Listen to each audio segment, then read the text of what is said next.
তাহলে দেখো আমার মেয়ে প্রায় রেডি হয়ে এসছে।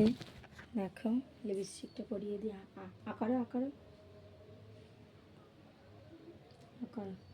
ছোটো বাচ্চা তো বেশি উল্টো পাল্টা সাজালে অত ভালোও লাগবে না দেখতে।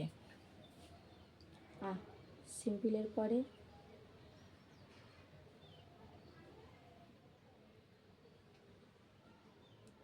দেখি ঠোঁট বন্ধ করো। ঠোঁট বন্ধ করো, নষ্ট হয়ে গেল। দেখি আমার মেয়েকে এবার একটা টিপ পরিয়ে দিলেই। আমি কালকে একটা টিপ কিনেছিলাম, কিন্তু আমার মেয়ে এবার পছন্দ করে এটাই নিল।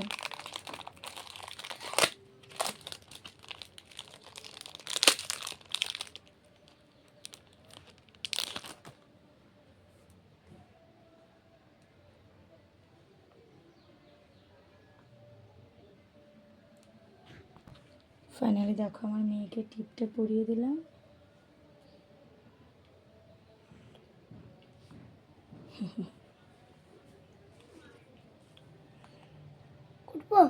আমার রাজকন্যা পুরো রেডি। তোমরা জাস্ট কমেন্ট করে জানিয়ে আমার মেয়েকে কীরকম লাগছে।